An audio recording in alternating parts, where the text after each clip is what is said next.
declaring this state of emergency or the threat to declare this state of emergency is rooted on a simple fact of state terrorism. It's the Nigerian government trying as hard as they can to paint IPOB bad so that they can justify labeling them a terrorist group because nobody is buying it. Now, as for the threat to declare state of emergency in Anambra State, I have one thing I want in alone. They never burned Malami and Buhari well to even attempt that. They can't do that. That is just a threat and it will end at that. They never burned them well. They can't even attempt to do that. It will only end there. Because one thing people don't that is when I laugh at people who say IPOB is forcing Igbos to sit at home. I just laugh. And when someone who claims to be an Igbo said that, it makes me doubt their Igbo-ness. Because as an Igbo man, there is no force on earth that can make me do what I don't want to do. Not to talk about a collection of Igbos. You can never push an unpopular opinion on the Igbos. It's something like that. Igbos are one-way traffic. If they want something, they want it. If they don't want something, they don't want it. You can see that by how we vote, by how we think, by how we communicate. It's like that. So the idea of IPOB forcing the Igbos to stay at home is unfounded. And the idea of blaming IPOB for the present predicament you have in the East is also unfounded, as I've proven by stating the record, stating back from 2014 up to date, and stating also the fact that it is more probably this is a DSS sting operation because an unknown gunman was killed and he turned out to be a DSS official in Owerri. This thing happened this week. So people should not try to be smart and not try to fall into the hole they think others are falling into. So I just want people to understand it. And as for this state of emergency, it will only end as a threat. They never bond down with if you declare state of emergency. I yield my mind.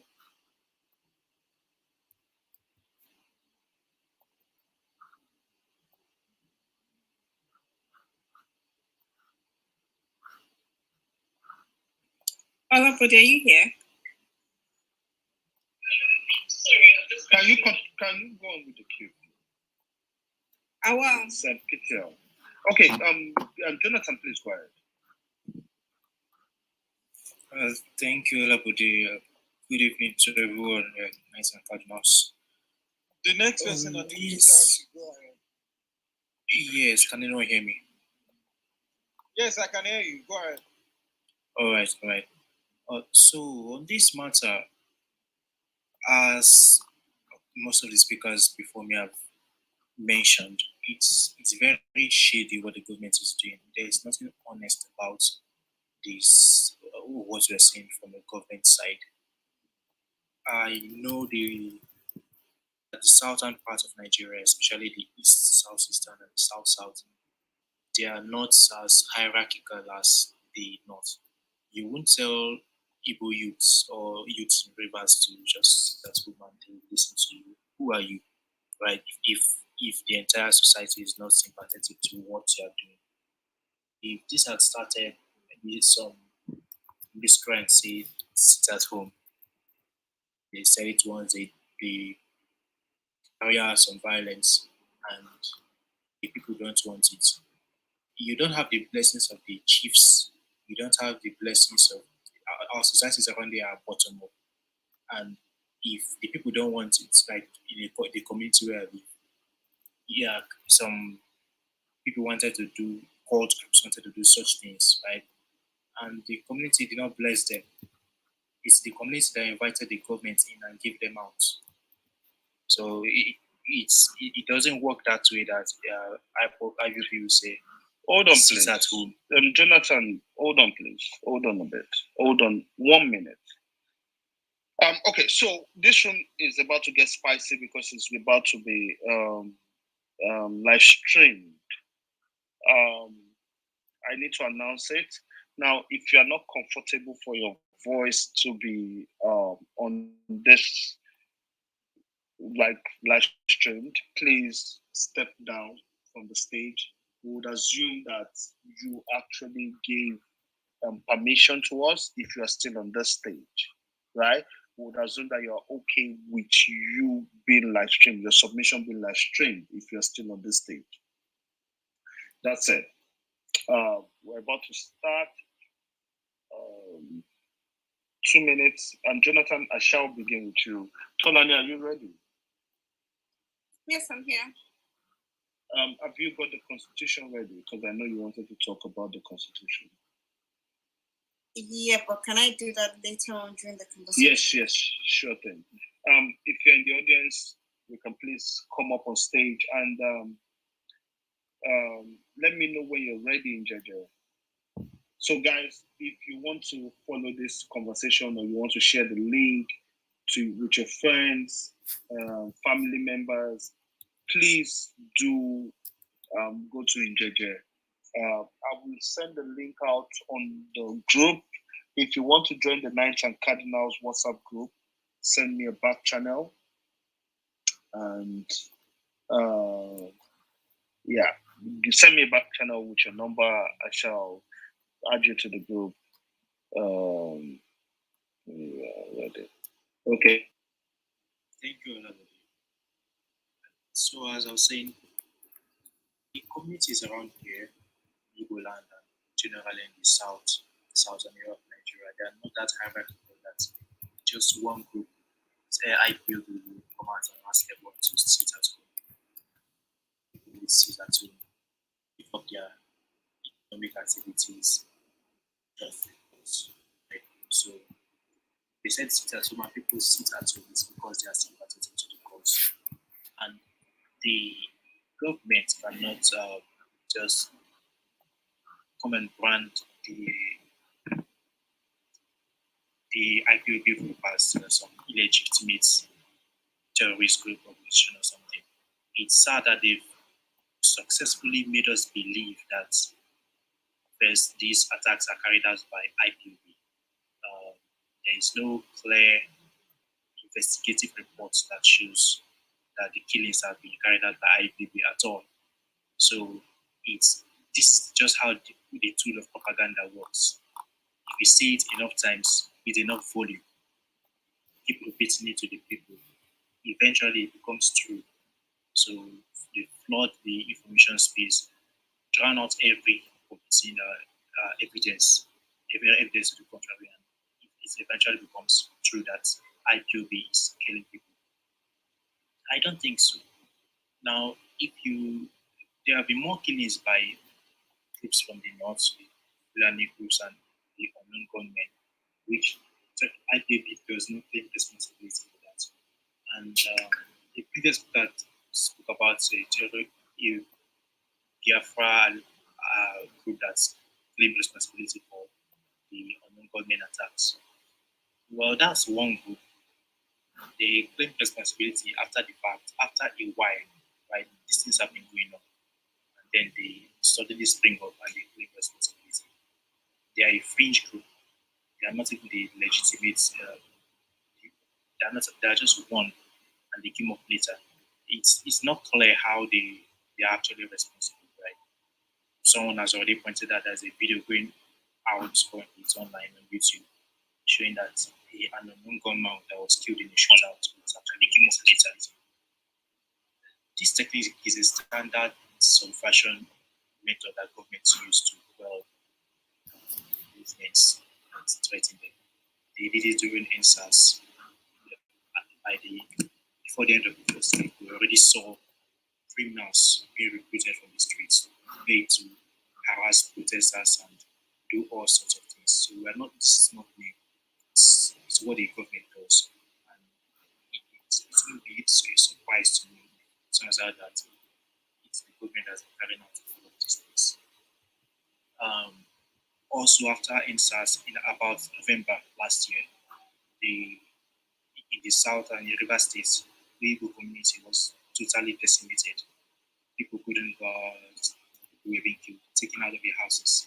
And in that case, we saw that first the Fulani herdsmen were part of it in some of the reports. We also saw soldiers part of it. Into Anambra State and launching Vision,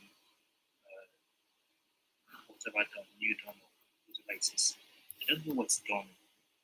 But if their response to people claiming who fighting for their right to self-determination is to launch a military offensive where these people are not even well armed to take on the state, yet other groups around the Fulani militias are seeing more deep damage to the nation in different parts of the country, and a state of emergency hasn't been declared in those instances. It's very dishonest, right? We know that Boko Haram is currently holding territory in parts of Niger State, even Niger State. Where is the state of emergency then? So the government's approach to this is totally, it's almost clear that this is calculated ahead of the elections. That's totally possible too if they can take advantage of the situation which they've created and they are able to install a governor that's totally on the side of the government and do whatever the federal government wants. That will provoke the secessionist groups more, and I think that's the plan. So it's to provoke them to make more mistakes and find ways to make them legitimate, right? Both in the eyes of the people and the international community.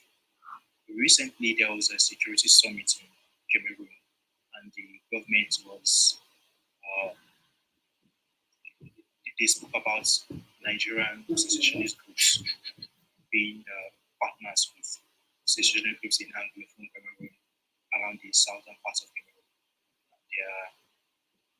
They are now trying to create cooperations between the Nigerian side and the Cameroonian side to cut off their ties more. So it's totally very strategic. And what we are seeing here is the government trying to isolate all the secessionist groups and totally snuff them out at the time.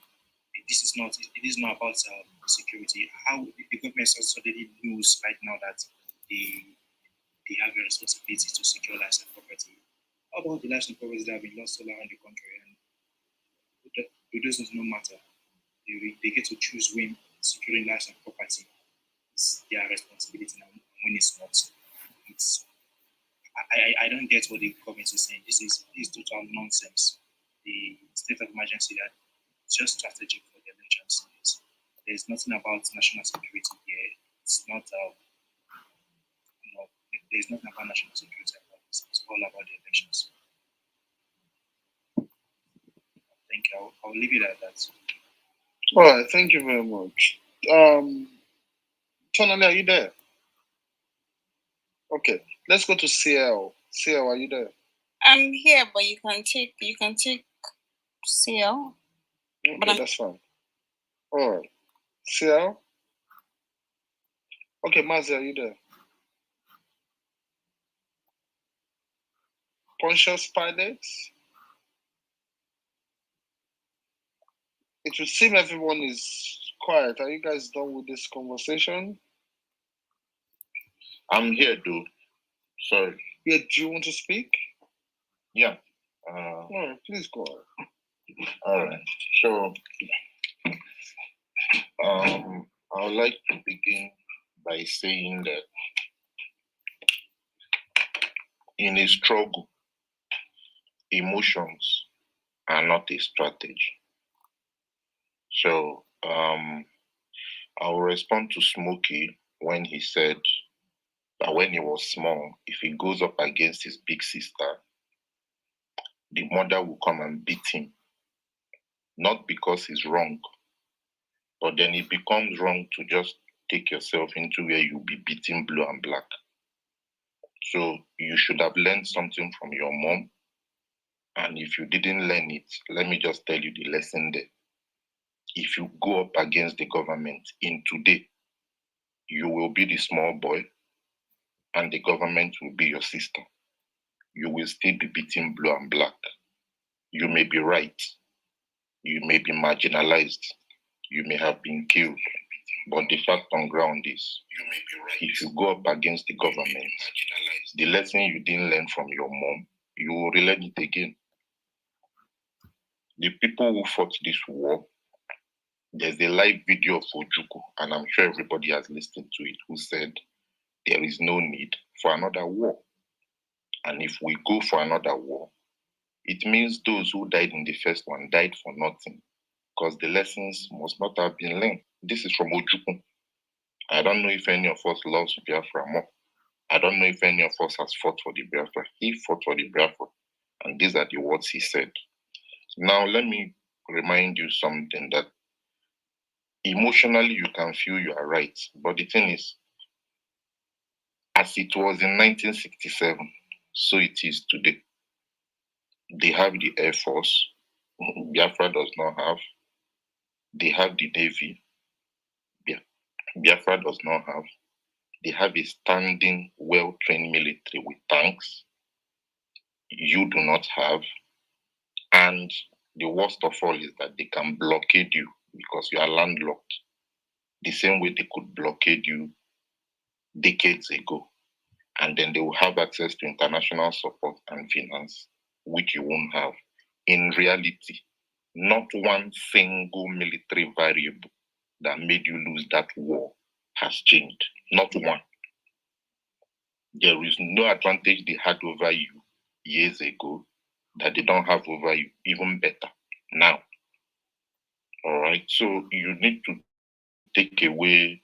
Yes, we know injustice has been done to you. That's fine. I'm an Igbo person. I'm from Anambra.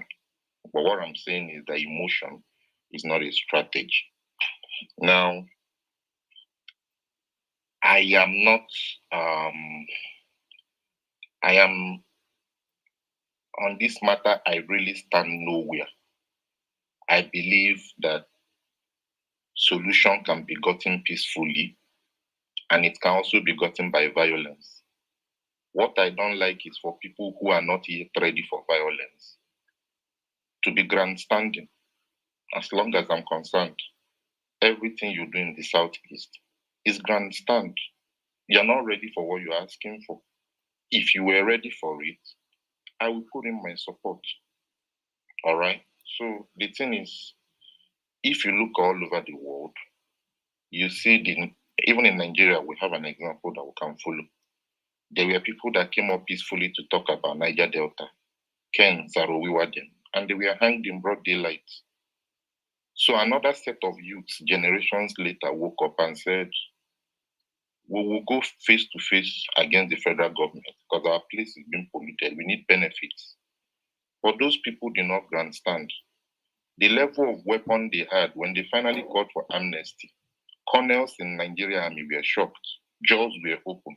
People did not believe that this kind of guns even existed in that region. Talk more figuring out how they brought it in. What am I saying? They knew peaceful talks didn't work, but they also understood that if they had to go against government head to head, at least they needed to be overwhelmingly stronger than the Nigerian Navy, and they proved it. Many a times, the Navy people sent to the creeks to hunt down these militants. These militants helped drag them out from the water and return them because they shot their boats. Some of them were drowning. Militants will not go and save them again. So the amnesty that Yaradua brought was not because they love amnesty. The amnesty is because they saw real time that bullet for bullet, these people are ready.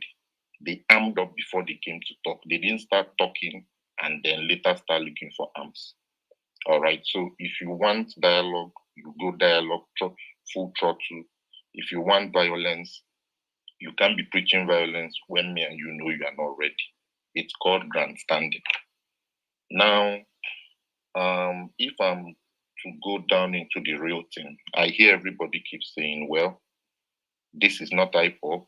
There is no investigation that has been done to really show if this is IPOP or not. I will just make a few points. Let me play a little sound clip. Just, it won't be like maybe 10, 11 seconds. Even better than what we had in the late 60s. So that should ring as a warning to all of them that we are not joking. I do not believe in peaceful actualization or whatever rubbish is called. I have never seen where you become free by peaceful means. If you know, you tell me. I am a student of contemporary history. I have never come across anywhere in history books where you get your freedom out of a peaceful process. It's never happened. Never, ever, ever. Nobody. So this is the voice of Nnamdi Kanu saying he does not believe in a peaceful actualization of Biafra. So if people want me to believe that the violence going on in the southeast is Nnamdi Kanu is not in support, how then do you explain this video? The young man is clearly saying if they will get Biafra, it has to be through violence. All right. So even if we cannot say this is them, we can actually say that their leader supports violence, achieving through violence. All right. And then you look at character. There was a time a fellow Biafran. He's a Biafran. You are not a Biafran because of the belief. You are a Biafran because you come from there. Ike Kweremadu was a Biafran. He attended an Igbo cultural festival in Germany, and they beat him up. And Nnamdi Kanu supported it. What does that tell you about his character? Yes, they came out and said the man wore coat of arms, a cloth carrying Nigerian flag, a coat of arms in Germany. The question is wearing Nigerian coat of arms an offense in Germany? No. Now, even if it is an offense in Germany, is the punishment for that offense public beating? No. But Nnamdi Kanu supported it. He supported the beating and the assault of a Biafran in a Biafran Yam festival. Now, the same people that support the assault of a Biafran son abroad are against the assault of a Biafran son in Kenya by a Fulani man. What exactly is the difference between beating a Kweremadu and kidnapping a Nnamdi Kanu? You have shown the capacity that you can do it if you are given the power. How difficult is it to now take it when a Fulani is doing it? You did it to your own brother in an Igbo festival. So we should be looking at these traits so that we understand. Now, it's not every time that evil is being done to you that you even pick up arms. In reality, that it works out in your favor. Syria is a living example. Was Assad a dictator? Yes. Was he butchering people? Yes. Did the people rise up? Yes. What's happening today? Everybody, the answer is clear for everybody to see. All right. Then, if you put up the argument also, when people begin to say, look, these people are no more IPOB, IPOB has called it out. Yes. But the question is, these hoodlums, just like my friend said earlier, that these people may be smoking this one and that one, and they're on the road doing nonsense. They've always existed in Anambra. Igbo has always been in Anambra. What now activated these people? You created an environment where sit-at-home became a thing. This sit-at-home didn't start today. It started as Nsala Day. And for those who are not Igbos, Nsala is a soup. So what they did then was declare a day for everybody to sit at home and eat Nsala soup, which is also this sit at home, but it wasn't this frequent like every Monday. And there are videos of Nnamdi Kanu threatening heaven and hell what will happen to anybody that is found outside.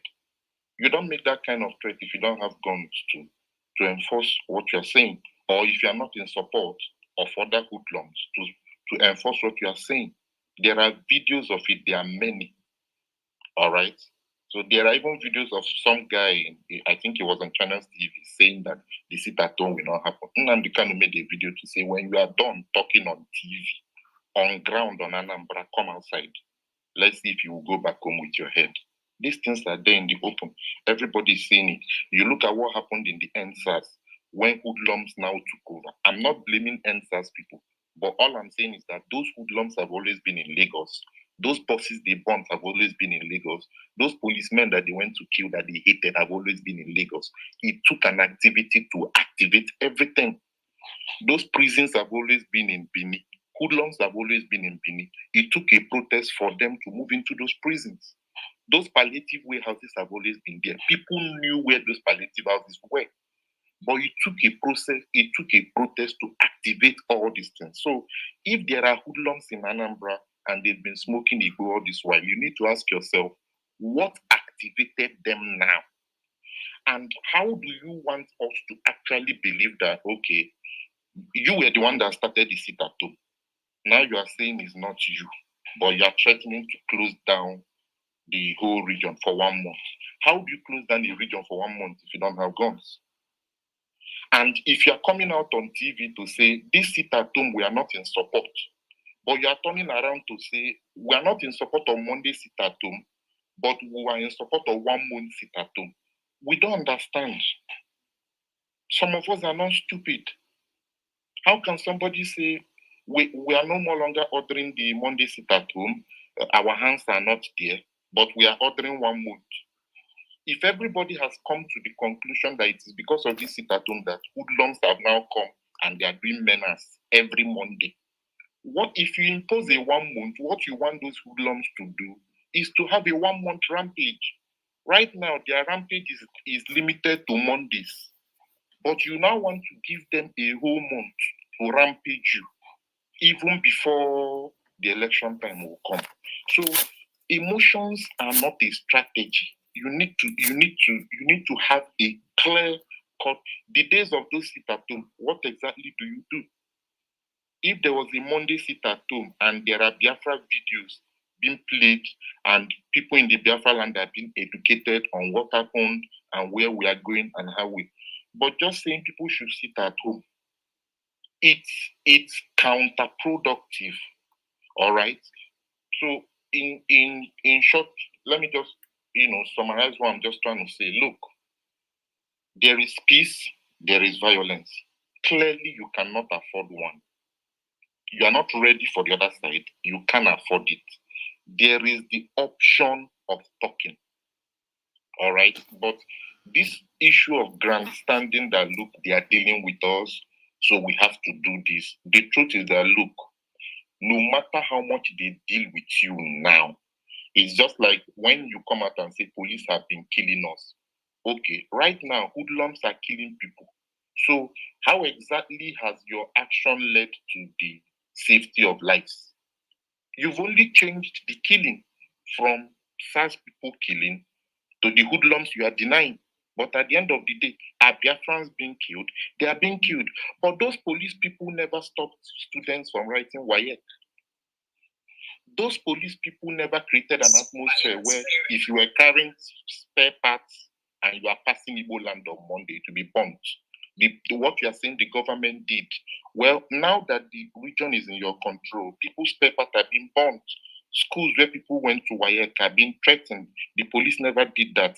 And that life police is taking is also being taken now. So you must arrange your strategy in such a way that when people look at what you are offering, it must be direct contrast of where you are telling them, that we should not follow.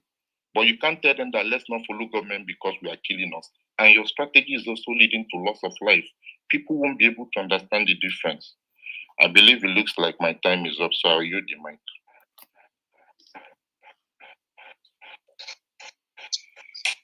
Hold on.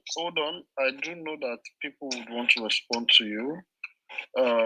But let me take okay, hold on. Ochland, are you there? Ochland, are you there? Yeah, I'm here. Do you want to speak?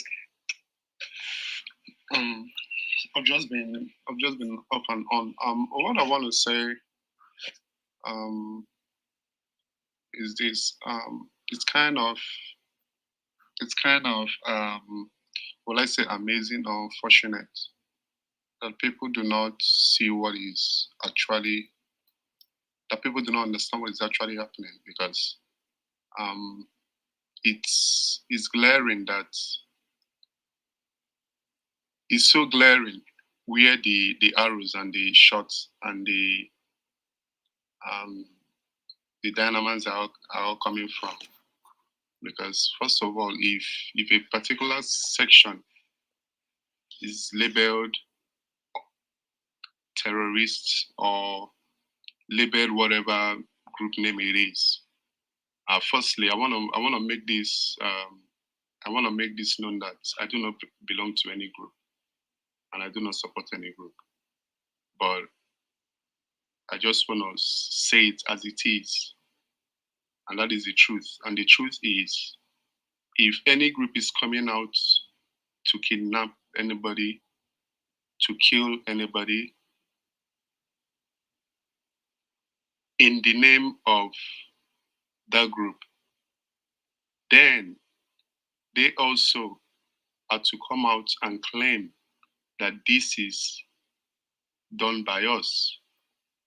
A situation whereby that group or that terrorist group is not coming out to claim that they did this thing, then it should be known or it should be made clear that that group did not do that. Because it's of no use for a particular group to go on and kill someone that is important in the society, or go and burn a particular place that is owned by an important person, and they are not only, and they are diffusing or refusing to own up to it. So that is one. And what I see here is let me not say the government, but what I see here is a particular set of people, be it the government or be it whoever you are, trying to blackmail or trying to use these groups in favor of whatever ambition they have. And it's very, very unfortunate. A true Igbo, I know there are a lot of Igbo men here. I'm also an Anambra man. A true Igbo man will not just, let me tell you, there's one thing that drives us, and that is making money. I can't just go and kill someone when there's nothing I'm gonna gain. It's not possible. So the killings and the burning and the whatever we are having, someone somewhere is gaining out of it, and definitely not those groups. The government needs to come out clear and tell us what the mission is and tell us why they are doing what they are doing. If they are interested in Anambra State's election, in order to put fear in people's mind so that they don't come out and vote, so that they can do whatever they want to do, they should come out plainly and say it. If they are interested in having authority or having monopoly of the Eastern region, they should come out clearly and say it. Again, I'm not saying they are the ones, but from all directions and from a wise perspective, is going towards that angle.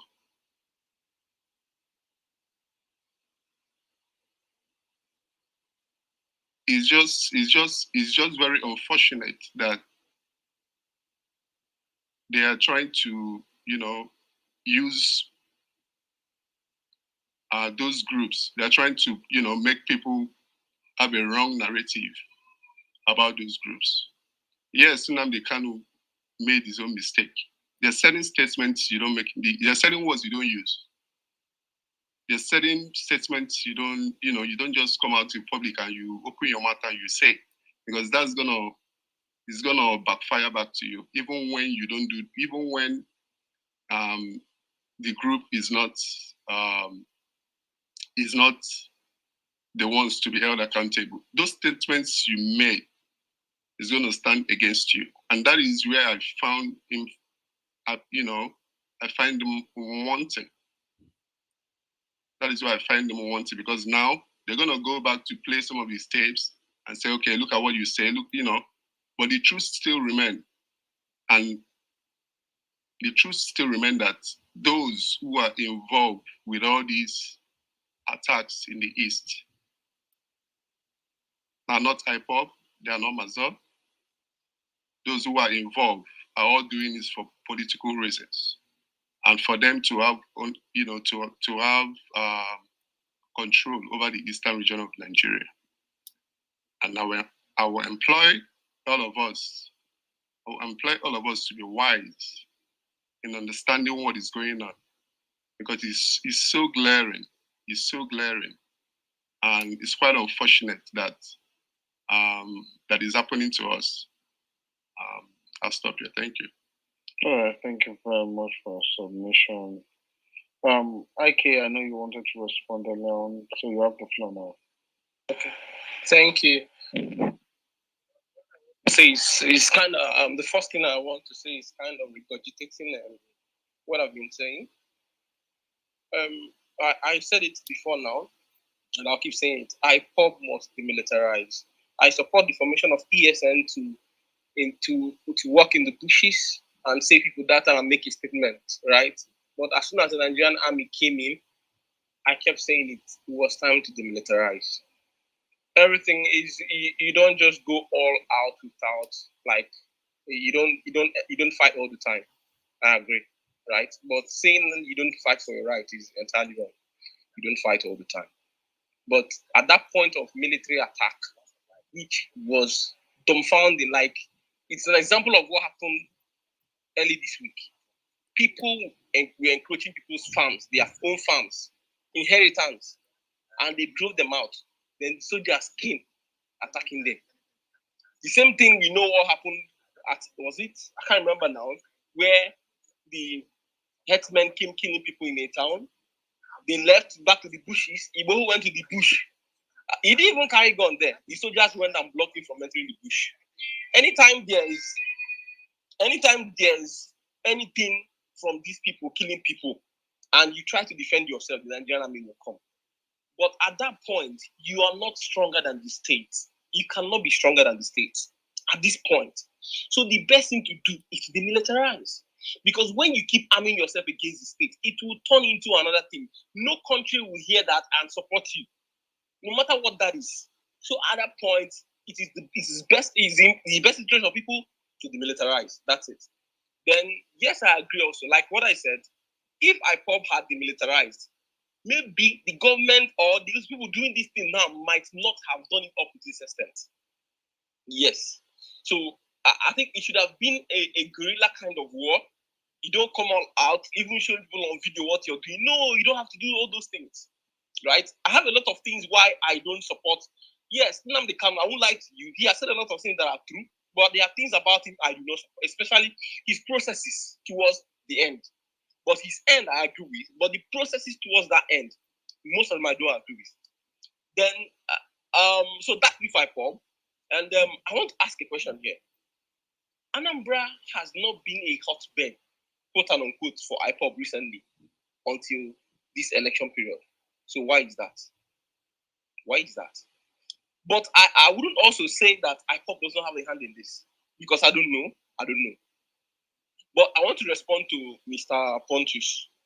You said, first of all, if there is any politician in the East, in fact, currently, the 5 Eastern governors, is there any exception? I don't think there's an exception. They deserve to be beaten up.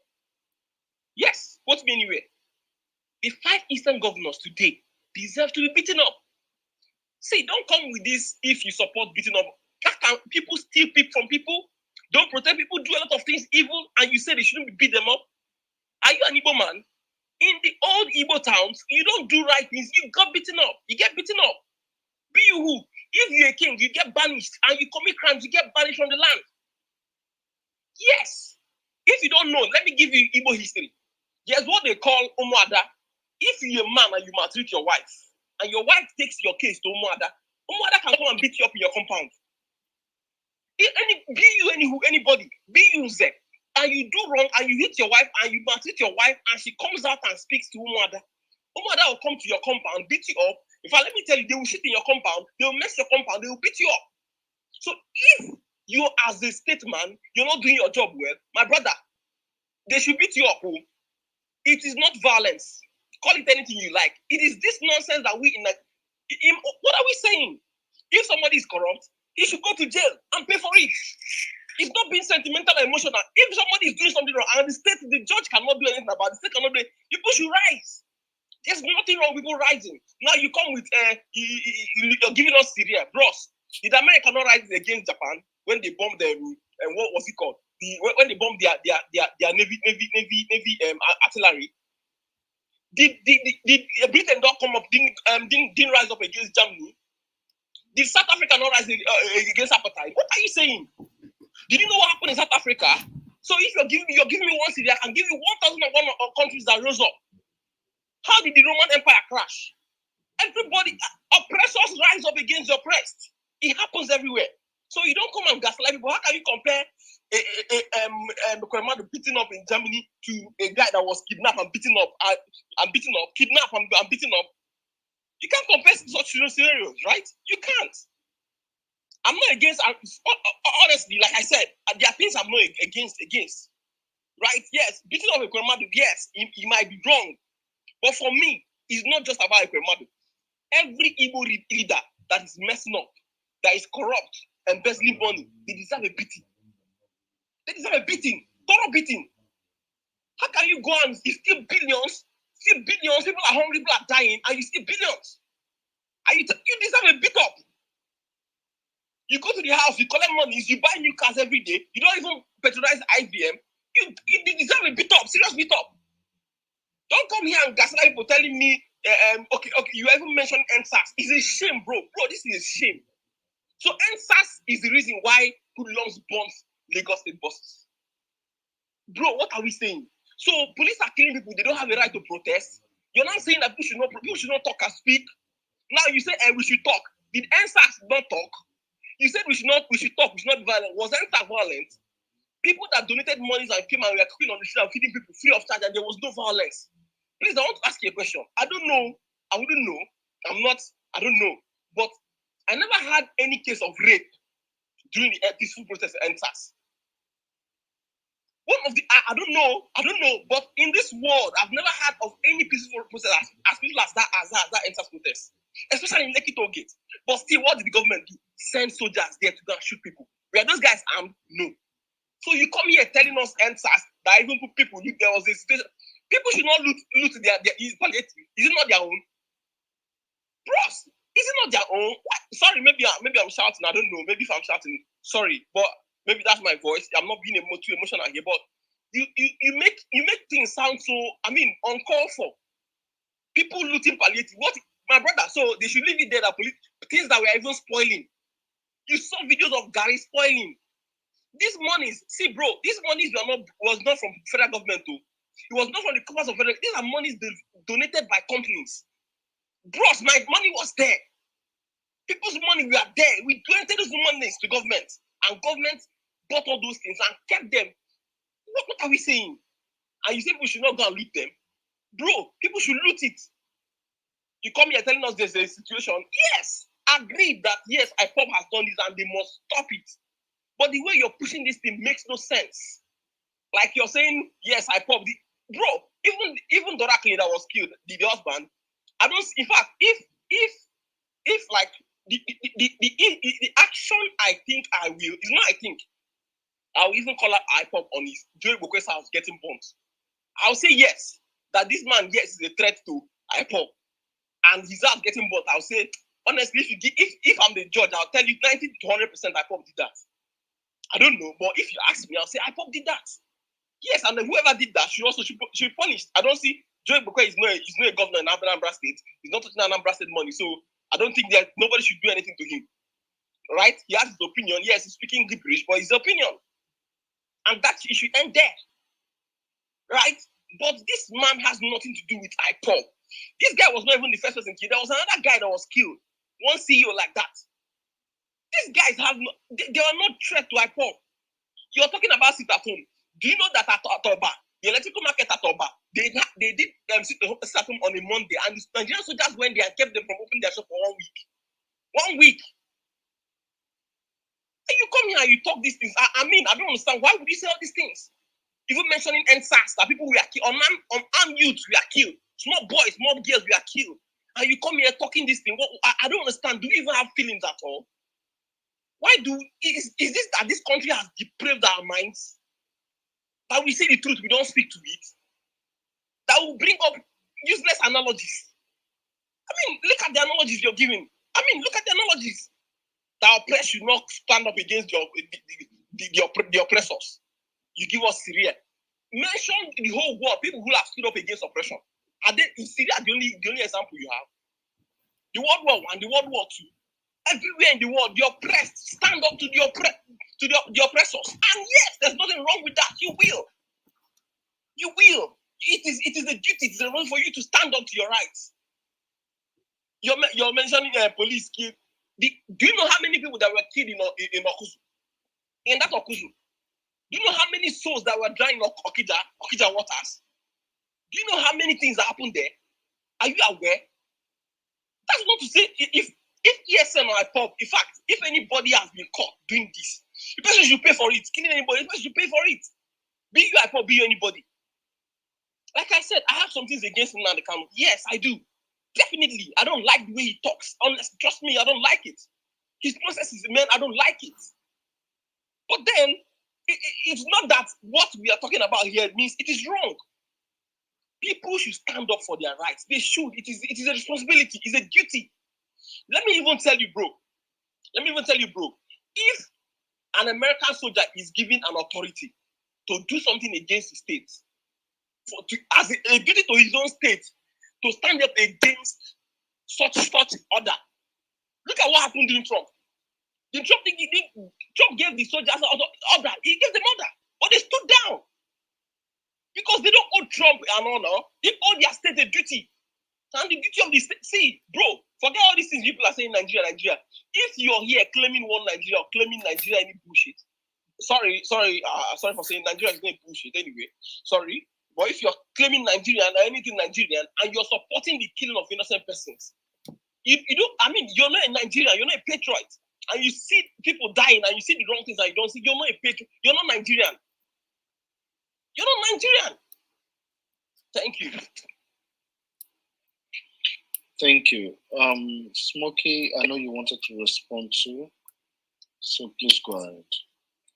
So here's the problem here. We have pilots thinking that most people who are coming up to stand up for IPOB are Nandi sympathizers or IPOB members. That's your problem.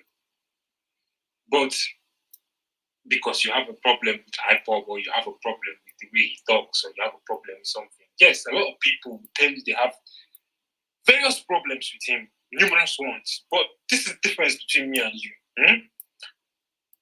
I will save my criticisms of IPOB or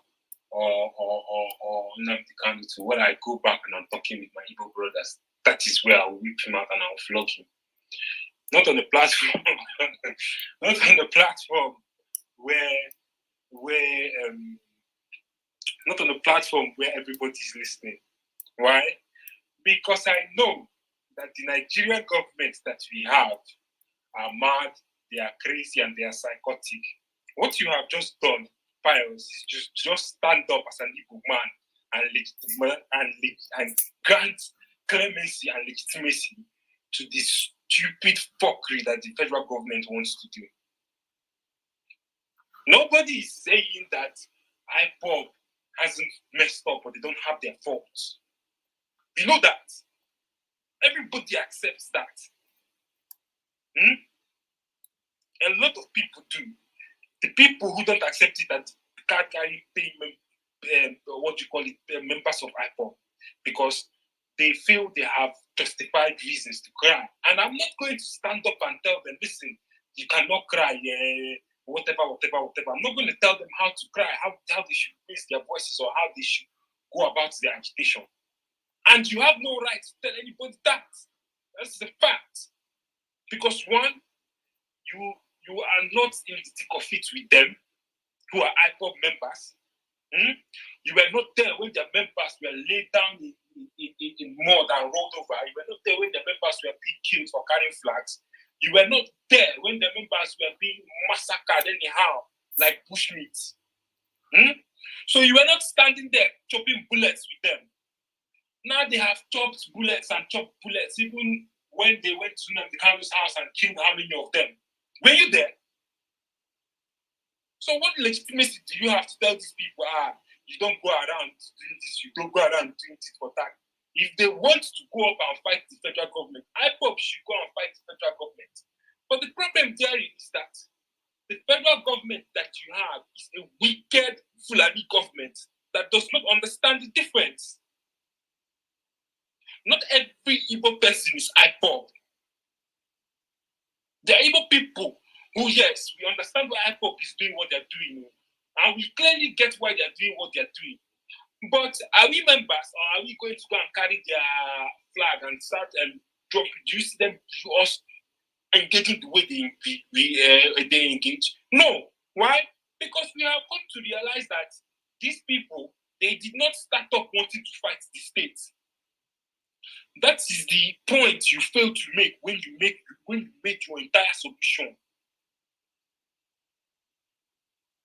And you make it seem as if, hey, they just woke up one morning and became miscreants and tyrants and smoking Igbo and such a baseless argument. When they were calling for referendum, carrying flags, going from Oba to Owerri and all those places, when the military catch them and made them roll in mud, when the military caught them and killed how many of them, when the military shot at them, when the military did this one to them, were you there? So what legitimacy do you have? Okay, let me set out this part for my own self. I can go this way. But what are you doing? You're not saying, okay, let me go and fight and help my people and do this one. You want to go and tell them that the way they're crying, that this is the wrong way. The youths in the country got up to say we want to engage the government. The government shot at them. The people in the Middle Belt say they want to stay in their land. The government said, the people who are coming to carry your land, though, you should give them land. If you don't give them land, they will kill you. They took their weapons from them and disarmed them, and they're killing them at thousands of rates. They came into the Southeast to do the same thing. A group of people stood up and said, listen, rather than give you my land, I will carry the gun and I will go into the bush to go and fight you. And you still have a problem with it. People make their decisions. I said this, I don't know whether you were here when I was making my first submission, so let me repeat it again. Igbo people are stubborn. You cannot tell Igbo people what to do. The same Igbo people that stood up and said they hate Buhari, that they're not going to vote for Buhari, it's the same Igbo people who you want to stand up and come and tell them to go and sit at home. And they will listen to you. And go and sit at home. When they don't want to sit at home.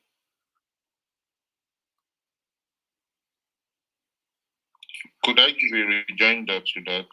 There is no disjointer to it. I have to I thought it was finished. Sorry.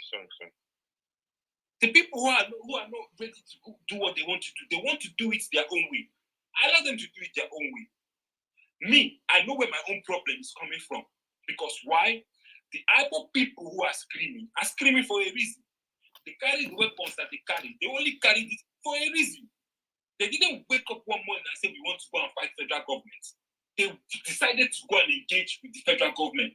They started carrying flags and they started carrying placards. And they were messed up and they were killed. Now, if they say they want to go and fight with the federal government, all right, the federal government should find a way to handle them. And not try to lob me in as one of them. That is the point most of us are trying to make. That there are innocent people in the East who are neither IPOB. Okay, let us take it like this. There are even people in that East now that they are going to now to go and carry out that whatever Python dance or whatever nonsense they want to do.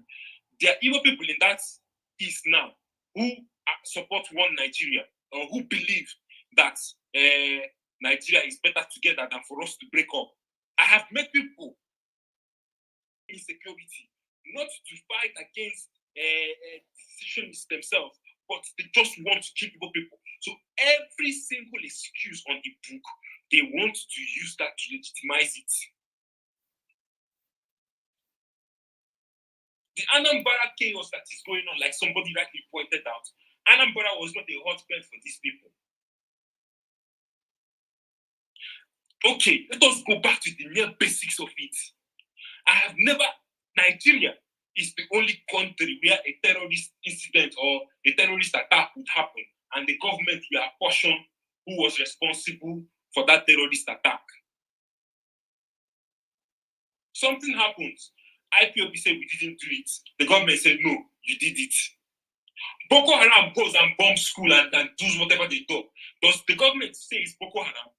Doesn't Boko Haram come out and say, okay, yes, so we went and we kidnapped 250 girls in that jeep. We went and we did this one, or we went and we did that one. But on IPOB's turn, it is different. It is you that is saying, okay, this crime, it was committed by IPOB. IPOB don't come out to come and claim what they did. The ones they come out to come and claim, you know that they claimed it. Why? Because there are videos online of them Edo prison IPOB too. Edo prison IPOB. Exactly. There are videos online of the IPOB members themselves chasing people with car. If it is that one that if you tell me, oh, an IPOB member went and killed a Fulani man, I am likely to believe that one over you telling me that an IPOB member went to go and break prison, or went to go and kill his fellow Igbo man, or went to go and set his fellow Igbo man's property on fire. Because why? Those people, they know who their enemies are. They are not conflicted between themselves. They don't have a loss of identity. They know who their enemies are. They know who they want to fight. And their brothers is not one of them.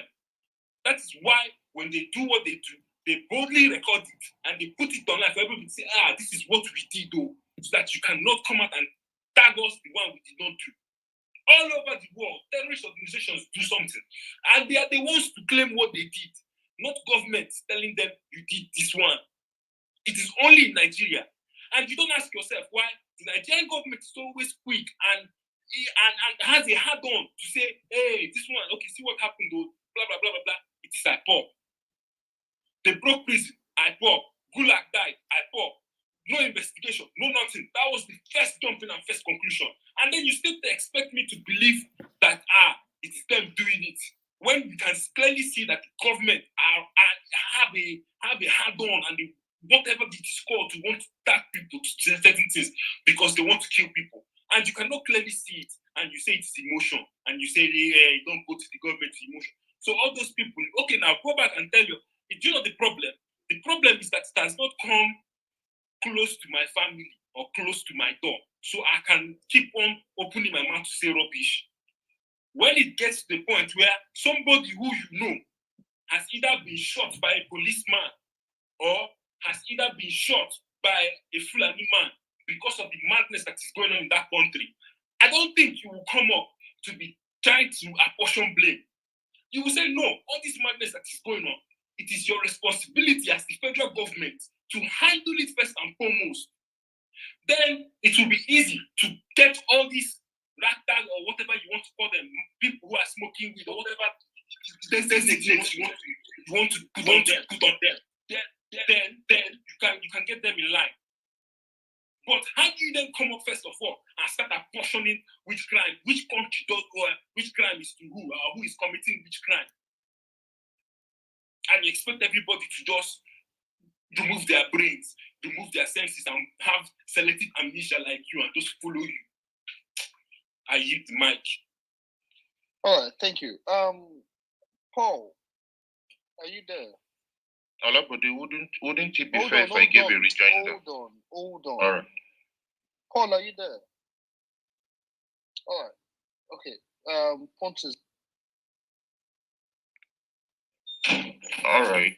You see, the thing is that a lot of people really, human beings are designed to think that if you are not here, you are there. And it's really sad, right? That I'm telling you how an aeroplane works doesn't mean that I support an aeroplane or I don't support an aeroplane. I'm just explaining how it works. I'm not telling anybody how to grieve. I'm not telling anybody how to respond. But if you have any reasonable friend in your life, they may not be able to tell you what to do, but they could tell you that, bro, this thing you are doing, this is how I see it ending. This other way you want to follow, this is how I see it ending. Well, you go ahead. It's your life. I made it clear here that, look, I'm not on anybody's side. But if I love my fellow Igbo man, I should be able to tell them that this thing you want to do, this is where it will end up. And if it will end up in war, from what I'm seeing, you'll be beaten roundly. There's nothing wrong with that. I don't really want to join words. This evening, I decide not to. I just want to speak on the surface, right? Look, there is really nothing wrong. Somebody saying, I understand that you are marginalized. I understand you are being killed. It's not just me. The world understands. But the truth is that if you now say, okay, this is my problem, and I want to solve it in this way, reasonable people should be able to tell you the consequences of that way. And nobody in the South is listening to. I can't tell them what to do. But if I love you, I can say, oh boy, there's something the president said. That thing caused a lot of controversy when he said you match them in the language they understand. Should he have said that as a president? No. What he's saying, is it reality? By far the real thing. When the bullets start raining, there is no one bullet in this world that is trained not to kill the man that is right and just. When the bullets start flying, the bullet does not know how to recognize that truly these people who are being shot at are right and they are fighting for their right or they are being marginalized. That's not how the bullet works. So somebody can be saying, we are being marginalized, we are being marginalized. All my own is I'm telling you that inside that your marginalization, if you think going head to head with the military is the way, go forward. But if I love you, I should be able to tell you the consequence. So you don't go and then come back beating and then now be looking around and like, why didn't people tell me ahead of time? I'm just telling you, you can go, it's your life. But look, people need to be realistic and understand how this world works. There is a wise saying. I don't expect people who are not matured to understand this. But there's a saying that says, war does not determine who is right. War determines who is left. Once the war breaks out, the question will no more longer be about who is right. The question will be about who is outgunned and outnumbered. And you must realize, now everybody can be talking about we are right. This is what they've been doing to us. This is what they did to our grandfather. Those stories end once the first gunshot of war is fired. In war, nobody is asking who is right anymore. What everybody is asking is who can outshoot each other. And I'm just trying to tell you that currently you can outshoot these people. Why are you taking a path you can't see to the end? People who have never seen war, just talking as if one marginalization, which one is better? Is one bad? Yes, but will I rather be marginalized and find myself in a war and manage that marginalization? After all, there is hope that things will get better. In war, there's no hope anything will get better. All this one we are talking, an Igbo president can come up tomorrow. Minus Igbo president, you can see a Yoruba president that will come in and treat the Igbo people with equity. None of those things can happen in war. Once war starts, it is only loss of life and loss of property. Loss of life and loss of property. There's nothing else in the equation of war. There is no more even time for reasoning. So it is pertinent for us to tell people, you people can run the Southeast how you like, all right? But if somebody loves you, they must be able to do. Let me give you another example, just in case you don't know, right? I never said anything to abuse the NSAS protesters. Are they right in the protest? Are they not right? That's not my problem. But the truth still remains that if the protest did not happen, those other things would never have happened. The protest can be right. Events can start right and end badly. Does it mean that event was stupid? No. But I'm just trying to say that you must always look at the end. That's why they tell you in the scripture that God knows the end from the beginning. If you don't know where you are going, it means you are blind. When that protest started, after 2 days or 3 days, government ended SARS. Everybody were telling the protesters, please go home. They've ended the SARS. SARS ended just 3 days into the protest. The president gave a broadcast, SARS is ended, everybody go home. People didn't listen. People stayed out, and it happened. Now the question you ask yourself is, all those people who died in the NSAS protest, if we are to rewind last year back, do you think they will come out? As at that time they were that okay, they felt right. They felt they were fighting for their rights. And it's not about feeling. They were actually doing the right thing. And then they were telling themselves, if soldiers are coming, carry Nigerian flag and cover yourself. Let's video this. The international community will support us. I am telling you that if you rewind that day back, maybe not all of them, but there will be people who died. There will be some of them that will not come out. All right? So this war, you need to, it's not about grandstanding. Abiola lost an election. Fine. Abiola tried whatever he could do. No way. But guess where his problem started? Guess where the red line? When he declared himself president. That's when the decision that is a dead man was taken. When they came to arrest him, he called Bill Clinton. It didn't matter. IPP detained him. IPP left. He still was not released. Abacha still came. He died in custody. So the truth is, where is the justice for Abiola till today? There's no justice. IPP is living fine. If his children are wedding, private jets, go there. His children are more recognized than Abiola's children. The people who perpetrated the evil are living in wealth. Abiola is gone. Was he right? He was right. Was there injustice? Yet. How will history record it? So don't go down a path you are not ready for.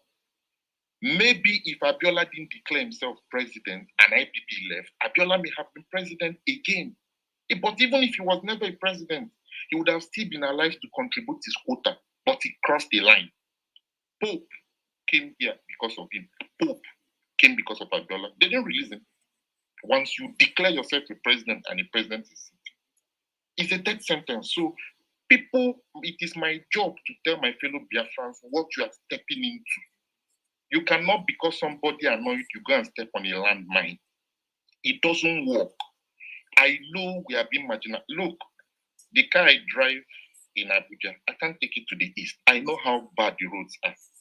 I know that in the north, you don't see military checkpoints anyhow. You go to the east, is rampant. I know all that. But what I'm saying is, will I say let my village go to war? I know the consequence. The last one that we fought, that we still call Biafra, everybody in Igbo land believes it was a genocide. But the world calls it a war. You know why? You lost. The people get to tell the story. And when they're telling the story, they get to call it a war. And everybody goes home. Right? Please round up. Sorry, I'm landing, right? But when it happened to the Jews, everybody called it a Holocaust. You know why?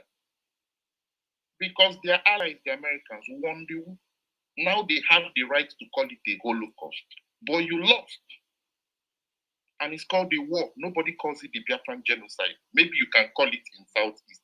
But internationally, nobody does that. So please, know what you are going up against. If you are not strong enough, I know that the injustice is there. But when war comes, won't there still be injustice in that war? There will. So let's be strategic. Let's not use emotions. All right. Thank you. I use the mic. Thank you. So I would break plans here. And I would actually give comments because I've been desperate for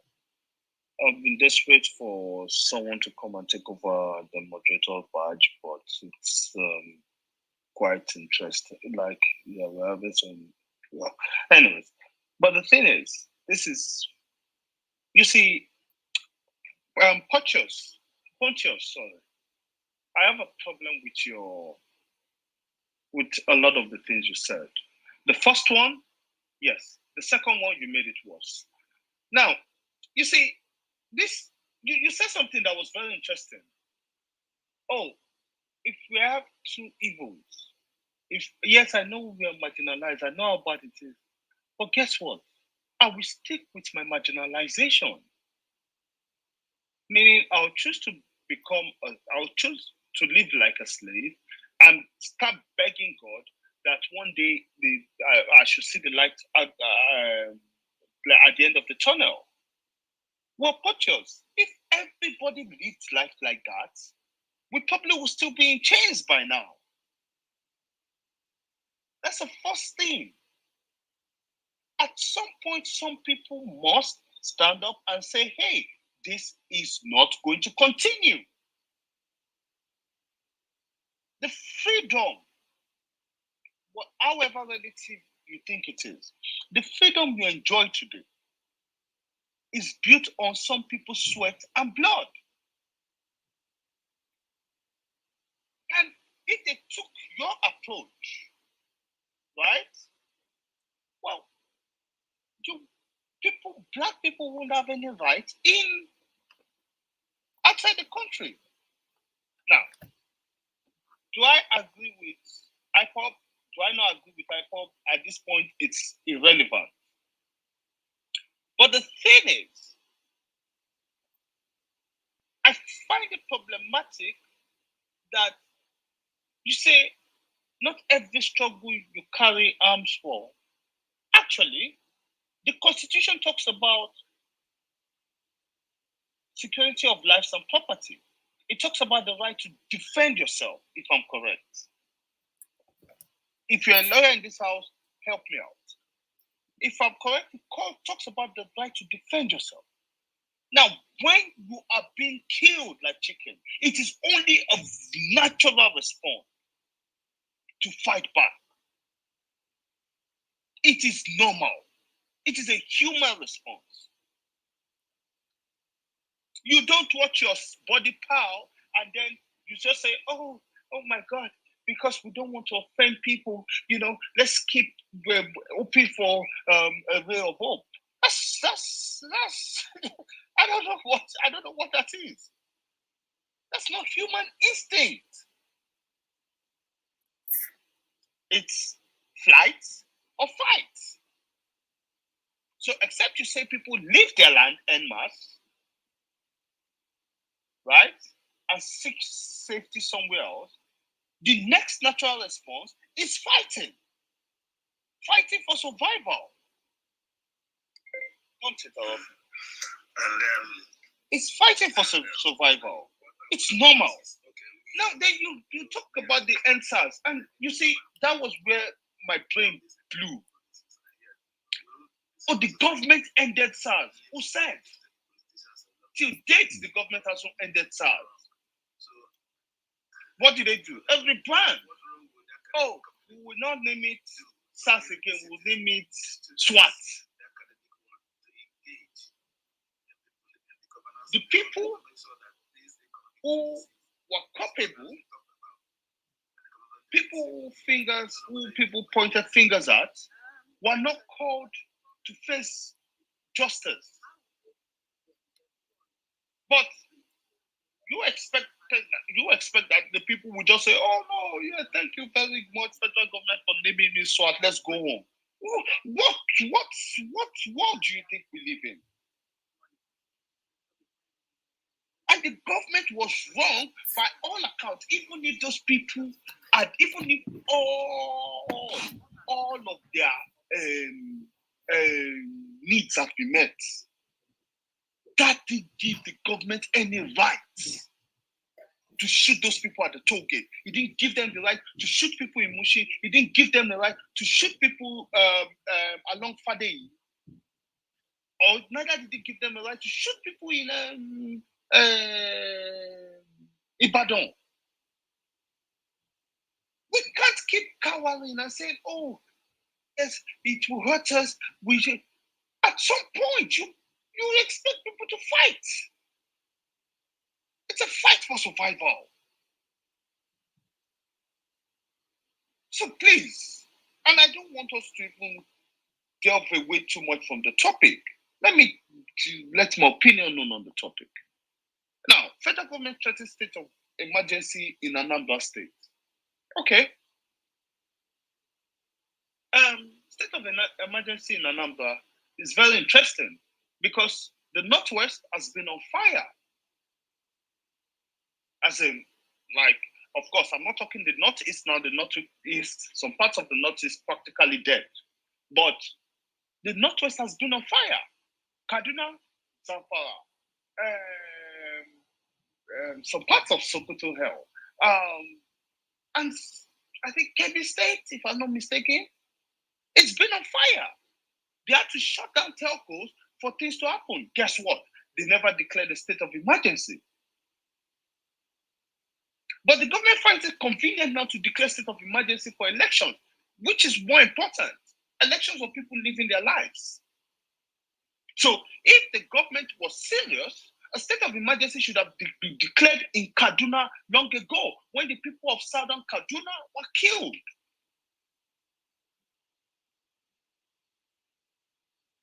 Zamfara should have been off with a state of emergency long ago. But then the government is playing the game. And then I hear some people saying, oh, we should understand. What should we understand? What exactly should people understand? Abnormality? Like long chain of madness? And it's like people are okaying it. What are we doing? We're not serving the government. It's the other way around. The government serves us. This mannequin in Aso Rock today actually cried to get into this place. He cried. All of a sudden, he's become Don Dada. But this was a man that was weeping like a bush baby at some point. And now it's become so big that nobody means anything to him. The lives of people do not matter. He can say things like, oh, I told the Southwestern governors to go back to their state and deal with the issues when it was about Fulani herdsmen. But now you're declaring a state of emergency because of elections. And people are saying, oh, yes, we know the government. I would rather what, live as slaves? I'm sorry. I would rather die than live like a slave. Have some pride, for Christ's sake. What's that? People make submissions that are like ridiculous and oh, I would rather live like you would rather live in chains, bound, just not to offend people. Man, Jonathan, go on, Daryl. Thank you, Olabode. When I heard that choosing the lesser evil just because, come on. Well, he made the comparison to World War II and to Syria, actually, not to Syria, not World War II. But again, if you want to look at World War II and the rest of the 20th century, because that's a rich part of history to show us. It's very recent in our minds, and it should show us how to behave in the face of tyranny. Cowering back, just laying down because maybe there will be hope in the future. But if you lift your eyes from just Anambra State, from just the east, and look just a little north, look to the middle belt, is there hope there? Is it not a similar situation? What's the hope in the Middle East? Like people were even disarmed and then killed. The people of Benue State. What's the hope there? Also, I will yes, as Dele Farotimi says that yes, he believes in a new Nigeria, but he doesn't want the part there. He doesn't want to walk through his brother's blood to the part there. I agree with that. I would even want the Easterners, right, to be more strategic in what they do so that they don't incur unnecessary bloodshed. If we see what happened during the Nigerian Civil War, the recorded death toll from the starvation, which we know is even not the number because the number is higher than that, but it was just an estimate. It's 2 million. 2 million civilians dead from starvation was 4% of the Nigerian population at the time. 4% of a population is significant.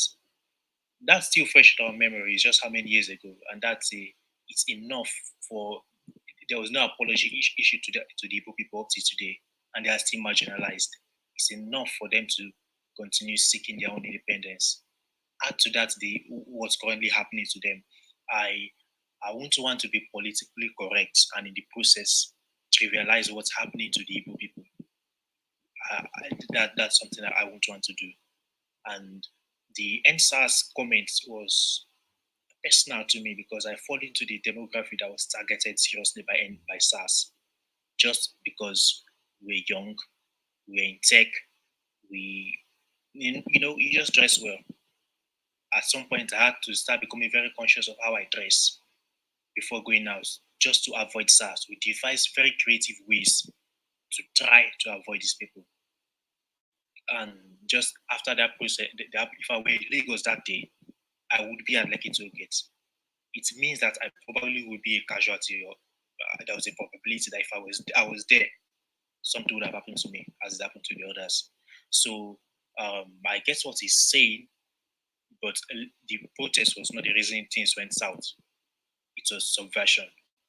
And linking it this way is I won't want to call out dishonest on his part because I don't want to assume this.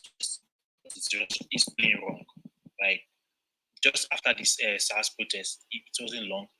When SARS was not ended at all, it wasn't long. My sister was extorted on the road by the same police unit, the same men we know. There is no change. We know these men.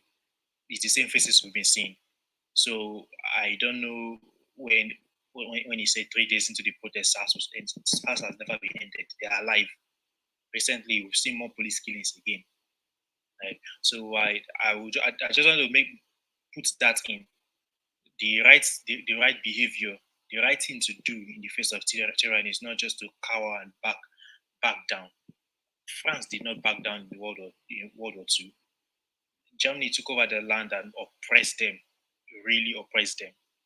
And some French people sided with the Germans, and the French resistance did not side with the Germans. They actually fought. It was a very risky thing to do.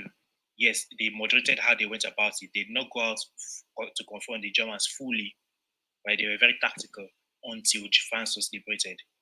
But and if that's what he's saying, that the Eastern as the South, it should be more tactical until there's a very good opportunity. Yes, I agree with that. But I just want to say that we should be careful to not trivialize the pains of the Igbo people. We should not trivialize what they are going through. They are not stupid to go against the government. Nobody would go against the government. The government has made a point over and over and over in the history of Nigeria. 4% of the population, civilian population, killed in what we call the civil war. And ever since, we've seen what the government can do. And they've always made the point that they are ready to kill to preserve the structure of Nigeria. So the Igbos, I don't think they don't know that. They know. They know that. And they are not being stupid. It's okay to call for moderation or for them to be more tactical. That's fine. But I would say that we should just be careful that in being politically correct, we don't trivialize the pain and the injustice that have been done to these people. And that's what I'm going to say. Thank you. Can I say something? Can I say something? Can you hear me? I think elaborate. Yeah. Go on. What I want to say is, just like I said earlier on, I do not believe in violence or getting something by force or through violent means. Although it has kind of gotten to that stage, but I was still employed because one of the problems we Igbos usually have is not being strategic in terms of government and politics. So I feel now is the time for all the groups. Now is the time for them to be politically strategic. Now is the time for them to talk to people, like us, dialogue with some of the contestants, both in the various state elections and in the general election. Now is the time for them to sit on a round table with some of the contestants and know which contestant is willing to buy their goals and their vision. Because going through a violent means might not really get us there. So I feel the best way now is looking for those contestants that are able to buy the vision, that have the same vision as them, and knowing how to, put them in power. Coming all out in full force for them, so that they can, be in power. Through this means, I feel when they have people that have the same vision with them, or people that have agreed in a table together with them to move towards their vision, then those people now are going to be the one helping in fighting to make sure that their cause or their vision is actualized. That again is a route I feel that should be looking into, because we Igbos, really, the truth is, we are not politically, we are business inclined, we are business minded, but when it comes to politics, we are really lacking over there, and I feel that is why things are the way they are. We need to look for those who will get them who will get what we want when they get into power, both in the local governments, the state arm, the federal arm, even the presidency. We look for who is the president that will be willing to give us what we want, that will be willing to hear for what we the Igbos want. So I feel that's another angle we should look through, because the truth is, I don't believe in violence. Although you might get to that if the other one is not achieved, but I don't believe in it, and I wouldn't pray for us to get to that. Thank you. Okay. I wanted to, but the punches has gone. I don't know.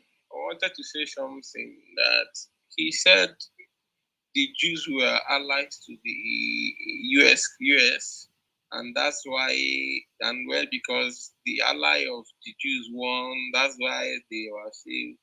Pontius does not know what he's saying. At the point of the Jewish Holocaust, he had no ally. America did not join that war because they were allies to the Jews. No. America joined that war because America was bombed by Japan, by the Yaps. That's what they called them then. America joined the war because they were bombed by Yaps. If you don't know the story, go and read it up very well. I've forgotten. Can someone remind me there was a wharf, not like a wharf. It was a Navy wharf that was bombed. Pearl Harbor. Yes, it was Pearl Harbor that was bombed by the Japanese. That was when the Americans joined that war. It was not an RA because they want to be allies with the Jews. No. The Germans came for the Jews, killing them. Nobody spoke anything. They went for Austria, they went for Belgium, they went for all those small, but nobody did anything until they went to France. That was when the British now started coming in. The Russians started coming in before America joined. It took America a long time to join that war. So please get your facts right, bro. And yes, I agree with you. Like my first statement, I said, IPOB must demilitarize. They must not create an environment for these things to happen, for the government, for the enemy to survive, right? But you criticize Nnamdi Kanu, but honestly, listening to you, you sound somehow like him to me, because your delivery is wrong. You're bringing analogies that doesn't make sense. Your point overall, I agree with that. Yes, there's a time for restraint. There's a time to do things, and don't create environment for them. I agree. But the way the tweaks you're getting to these things is what I don't agree with you. You can't say people oppressed cannot stand up against the oppressors. I don't know where you now went to Abiola, of Abiola. Bro, Martin Luther King died. Right? They shot him, they killed him. Who knows Martin Luther King's children today? Nobody knows them anywhere. But those George Washington, what's his name? George Bush. The father, in fact, today the son was a president, became a president again. Would you say that those white guys they had upper hand? No, you keep fighting. Martin Luther King died for a cause. A lot of people in this life died for a cause. In fact, let me give you another analogy. The Igbo landing, right? The Igbo landing in America, they overpowered their slave masters in the boat and sank the boat and died with the slave masters. Now, I ask you a question. Do you prefer that they are taken to America to work and die there and get humiliated? Do you know the stories of those black Americans? Do you know why black Americans are aggressive today? That even when you as a Nigerian, you go to America today, that black Americans are agree with you. You know why? Do you know their history? Do you know what these guys went through? Do you know that mothers were forced to sleep with sons? Do you know the kind of humiliation those guys faced? Do you know that you just die anyhow there? Do you know how they were used? Bro, but these Igbo guys made a statement. They made a statement that yes, you guys are gods too, but you cannot remain gods.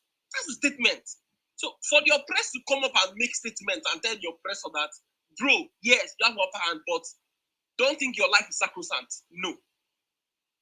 The British would have been ruling Africa, the whole of Africa today, if everybody in Africa was behaving like you're talking today.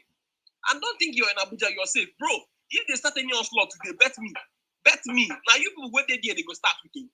Don't go and trust those people. See, you might be there, you think you're safe. You're not safe, bro. You're not safe. So take care of yourself, but you're not safe, please. So when truth comes, speak the truth and stop using analogies that don't look like analogies. People die for their cause. I'm not saying people should die. You understand me? I don't want anybody to die. For me, that's why I like I said, I don't agree entirely with that call, right? But giving analogies that are making them look like they are devils or they are the ones doing every killing, I mean, that is what I don't subscribe to. IPOB should take the pathway that will take less number of deaths. They should do things to safeguard the Igbo man's life. That is where I stand.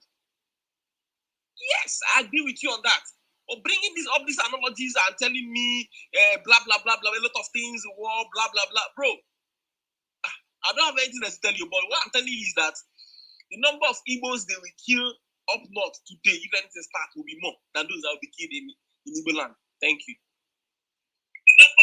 Oh, thank you. Okay, guys. I'm actually.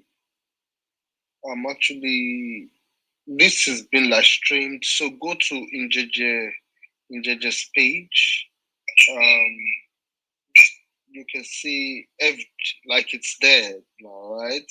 It's FG threatens state of emergency in Anambra State, and this is on Knights and Cardinals on Clubhouse. So for those outside Clubhouse, download Knights and Cardinal, download Clubhouse on Play Store and App Store. Join Knights and Cardinals. It's Knights with a K and Cardinals with a K. So yeah, you can engage us there. We have conversations like this. Just follow the club, and you get notifications when this come up. Now, I do believe we have exhausted the conversation for today. Njenje, I do want to thank you for live streaming this. More interesting conversations will come. We'll make sure of that.